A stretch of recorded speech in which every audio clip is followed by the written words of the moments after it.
जय श्री राम, हर हर महादेव। मैं आपका छोटा भाई सुरेंद्र। और कई लोग मुझे गुरु जी भी बोलते हैं, परंतु मैं समझता हूँ कि गुरु सिर्फ महादेव बाबा है।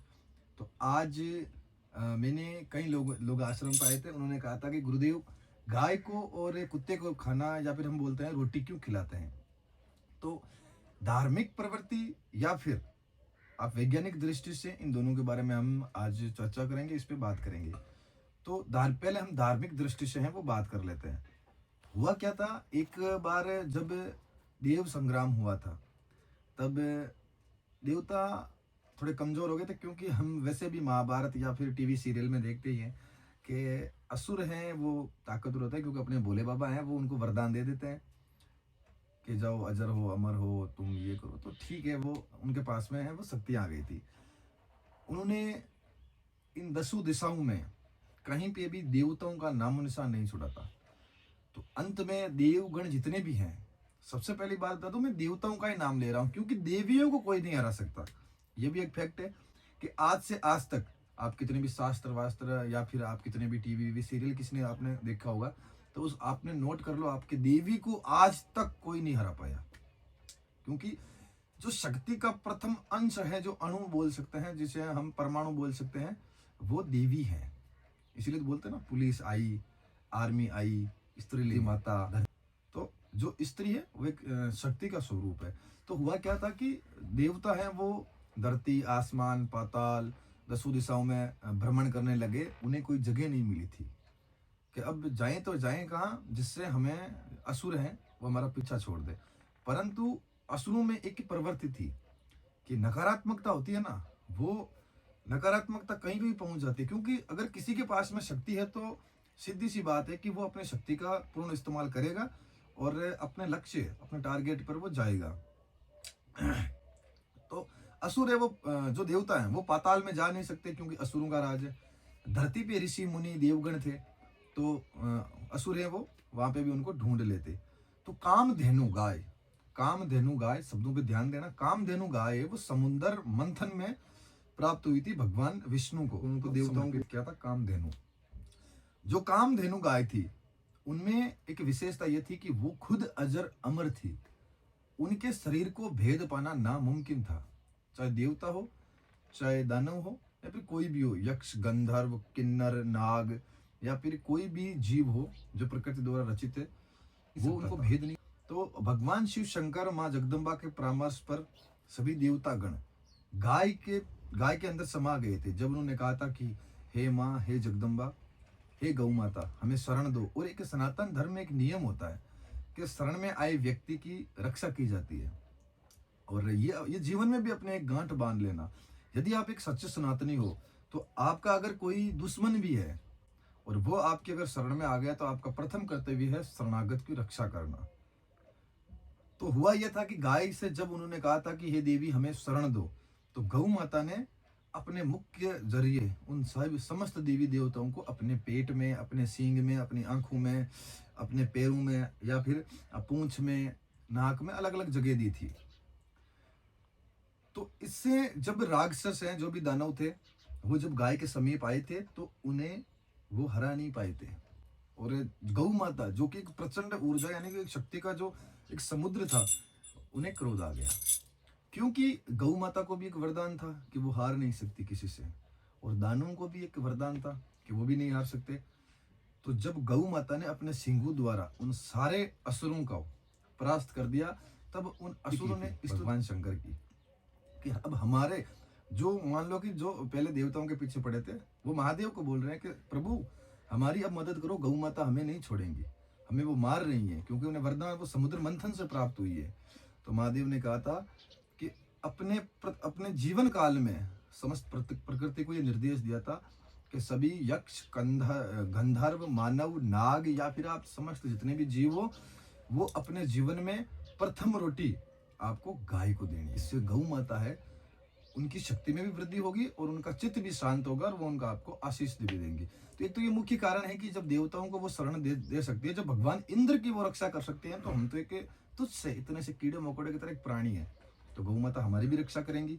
दूसरी बात, इसमें वैज्ञानिक कारण, कैंसर का इलाज, जैसे हम कैंसर बहुत बड़ी आज की बीमारी है, उसमें इलाज में गौमूत्र, यदि कोई भी व्यक्ति गौमूत्र का सेवन रोज करे तो उससे कैंसर की बीमारी नहीं होगी। इसीलिए अपने राजस्थान में, हरियाणा में गौमूत्र अधिक प्रयोग होता है। दिल्ली में हो गया या फिर एनसीआर में हो गया, गौमूत्र का प्रयोग बहुत होता है। वो इसलिए क्योंकि गौमूत्र में एक ऐसा, मान लो कि हम ये बोल सकते हैं कि शक्ति है, छिड़काव मात्र से बैक्टीरिया वो पास नहीं आते।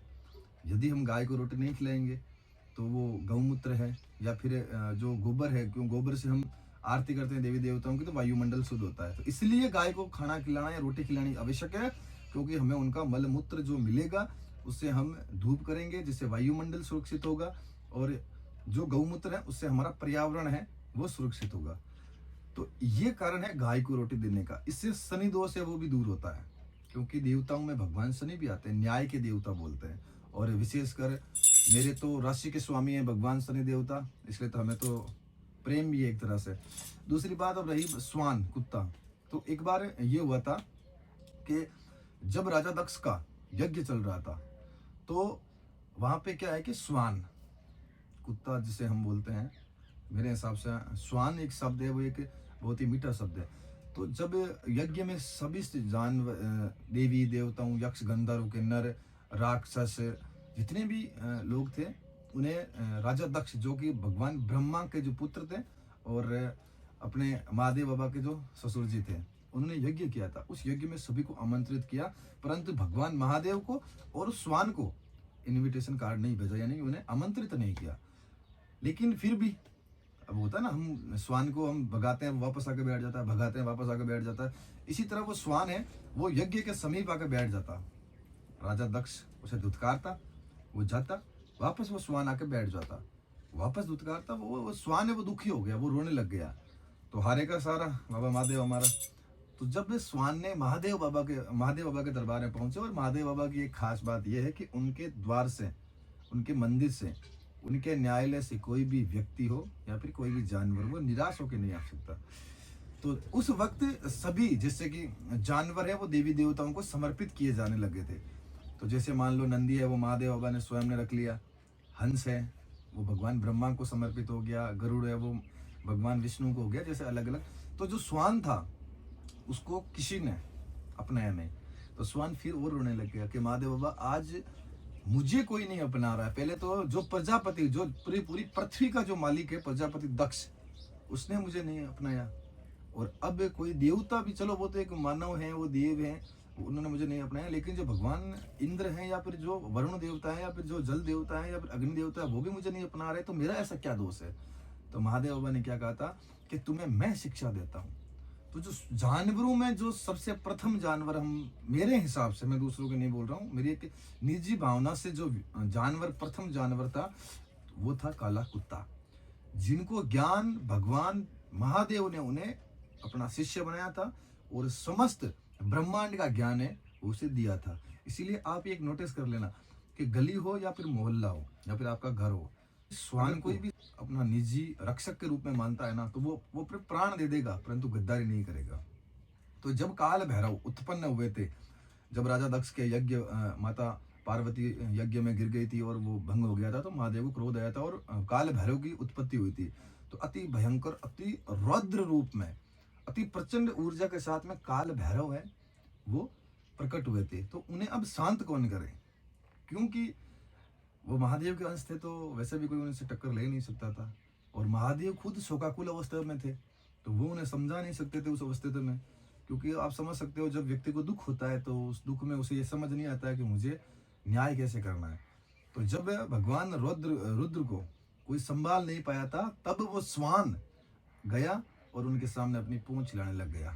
अपनी करुणा में आंखों से जब काल भैरव को देखा, यानी कि जिन काल भैरव को देखकर बड़े बड़ों की हस्तियां, उनके रों कांप जाते हैं, उन्हें देखने की उसने ऐसे चेष्टा की गर्दन।